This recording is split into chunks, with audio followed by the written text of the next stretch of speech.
All right, let's jump straight into this because today we are doing something I absolutely love, a digital autopsy. Our patient for today's explainer?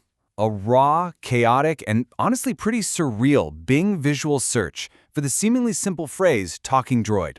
We're going to peel back the layers of this specific search data to see exactly how a modern search engine digests your query, tries to monetize it, and ultimately where the algorithm's logic just completely breaks down. Right off the bat, buried in the raw search UI data, we found this little warning. The photos you provided may be used to improve Bing image processing services. I mean, what a perfect hook for our autopsy, right? It immediately sets the stage. It's a reminder that we aren't just flipping through some harmless catalog here. A simple vague search instantly plugs us into this massive, hungry data processing machine. We're feeding the algorithm just as much as it's feeding us results. Okay, here's our roadmap for the explainer today. We're breaking this down into 4 parts. 1, the original search target. 2, hijacked by sponsored commerce. 3, the 3D bug droid economy. And 4, the algorithm's random feed. Let's start with part 1, the original search target, or finding the needle in the data. So, before the algorithm totally goes off the rails, what did the user actually intend to find when they typed in talking droid? Well, if you look at the top literal match buried in the search data, it points to a very specific application hosted by Amazon. Talking Droid is just a simple entertainment app. It's basically a virtual toy. This is our anchor. This is the true, literal intent of the person who typed those 2 words into the visual search bar. But here's where the problem starts, and honestly, it brilliantly illustrates the engine's dilemma. 9.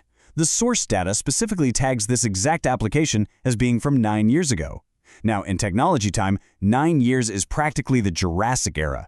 Because the app is so incredibly old, so niche, and largely forgotten, the search algorithm really struggles. It literally cannot fill an entire modern infinitely scrolling page with highly relevant images of a defunct 9-year-old app. So what happens? The algorithm just starts reaching.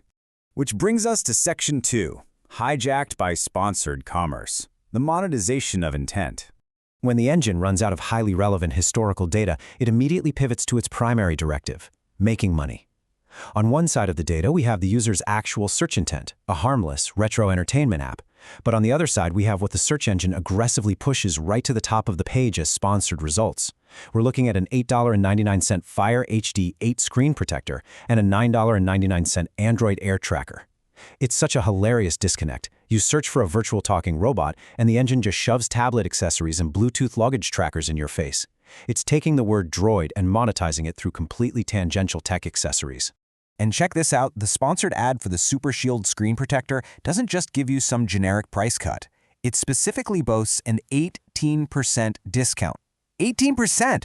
This is exactly how algorithmic ads work, right? They use these hyper-specific, slightly odd-numbered discounts to catch your eye, trying to distract you from your original, vague search path. All right, let's look at Section 3, the 3D bug droid economy, a universe of green mascots. Once you scroll past all that aggressive retail push, the visual data takes another crazy sharp turn. Because the word droid is practically synonymous with the Google Android operating system, the visual results just get completely hijacked by 3D modeling websites. I mean, look at the sheer volume cataloged here. We've got massive 3D asset repositories like TurboSquid, CG Trader, and Colts 3D entirely dominating the image results. They're serving up files named 3D Android Droid Robot and Android Mascot 3D model in huge resolutions like 1320 by 1080. This data proves that the Android bug droid has essentially spawned its own bustling, highly populated digital economy of downloadable, animatable assets. That little 9-year-old app, yeah, it is now completely buried under a mountain of green 3D models. And the algorithm's desperate attempt to figure out what you mean by droid doesn't stop at 3D graphics either. It also pulls in these related searches that basically map out the historical evolution of the Motorola smartphone line. The engine is just grasping at straws here, suggesting the Motorola Droid 1, the Droid 3, the Droid 4. It's essentially throwing semantic darts at a wall, hoping that one of these historical tech definitions happens to satisfy your query. Which leads us to part 4, the algorithm's random feed, our descent into chaos. So the bottom of that wall is where things get truly bizarre. When the search engine entirely exhausts the word droid, it just defaults to the infinite scroll feed at the very bottom of the page. And to me, this brilliantly illustrates the absolute absurdity of modern search algorithms. From a query about a talking robot app, the data suddenly starts rapid-firing these completely disjointed items at us. Huskies from Alex's Animals, McLaren wallpapers, 14 amazing pictures of smiling Shiba Inus, a woman in a spa robe enjoying herbal tea, and mystical mermaid art.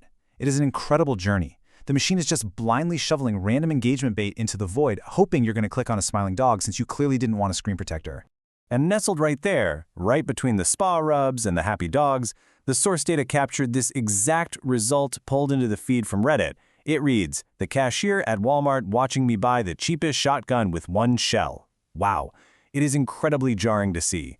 We are objectively reporting exactly what the source data showed here, and it demonstrates the raw, uncurated, and frankly wild chaos of algorithmic recommendations. Think about it. We started with a query for a retro children's app, and the algorithm marched us straight into dark, completely unfiltered corners of the internet. So what is the ultimate takeaway of this explainer? When a straightforward search for a 9-year-old entertainment app yields a barrage of Bluetooth luggage trackers, thousands of 3D green robots, smiling Shiba Inus, and dark Reddit posts, who is the search engine really serving? Is it actually trying to help you find your answer, or is it just trying to keep you endlessly engaged inside the machine? It's definitely something to think about the next time you type a simple question into a search bar. Thank you so much for joining me on this digital autopsy, and as always, keep asking the right questions.